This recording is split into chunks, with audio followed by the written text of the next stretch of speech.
Congresswoman Sara Jacobs is a Democrat of California. She serves on the Foreign Affairs Committee and the Armed Services Committee, and she joins me now. I want to get your response to what you heard from Senator Graham. Yeah, I mean, I think what Senator Graham said was completely preposterous. The Constitution is very clear. Only Congress can declare war. The president himself has called this war multiple times. We know that there has never been an operation of this scale and scope that has not come to Congress to begin with. And I represent San Diego, the biggest military community in the country.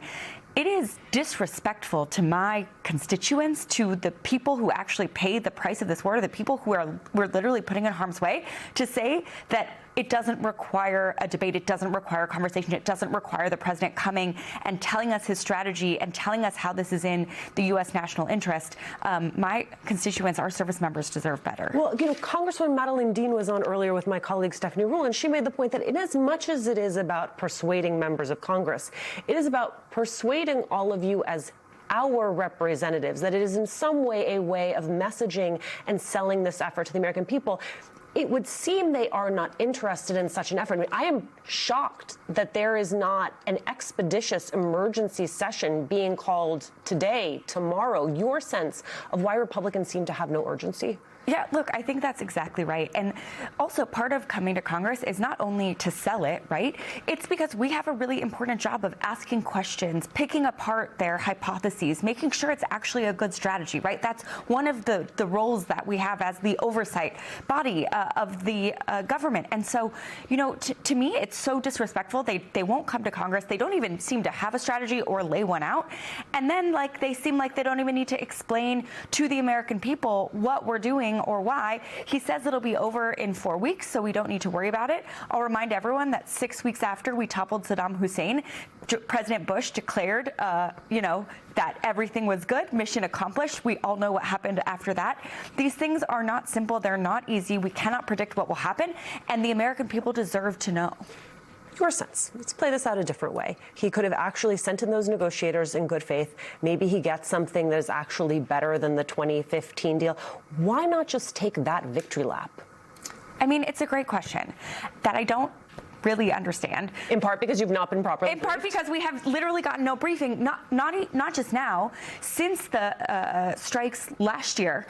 I'm on the Armed Services Committee. I have yet to get an actual fulsome briefing on the real state of Iran's nuclear program after those strikes. Okay, let's stay on that point because you have Rubio and Hegseth, other admin officials. They're expected to brief House members on these strikes on Tuesday.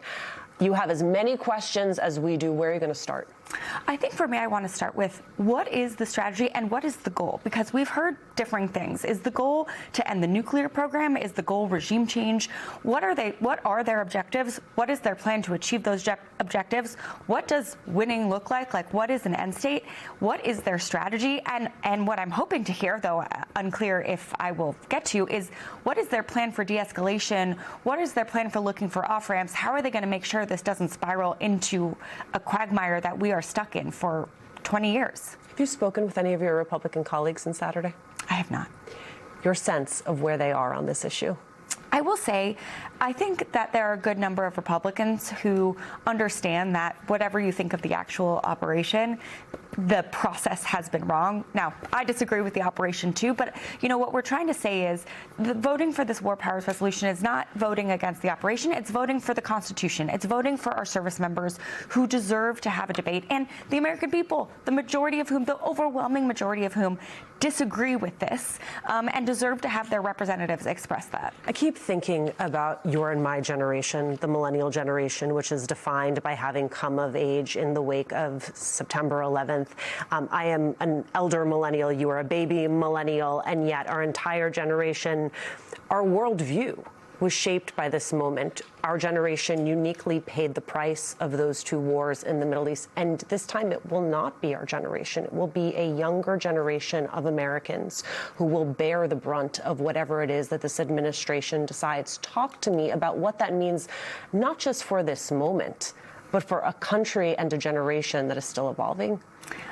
I mean, this is, to me, one of the saddest parts of this, is that we've seen this movie before, and we know that it doesn't end well.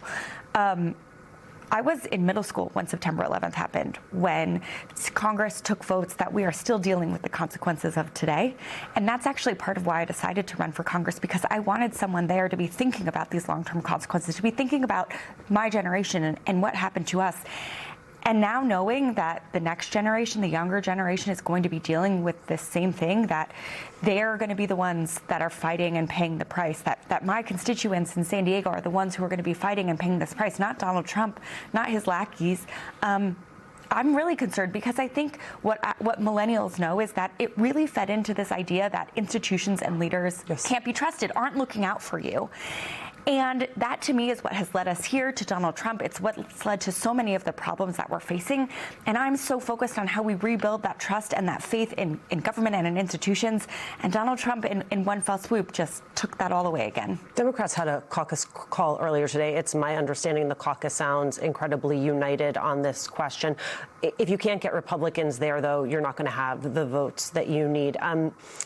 Your sense of what the best check is going to be on this president if there is not a path forward for a war powers resolution?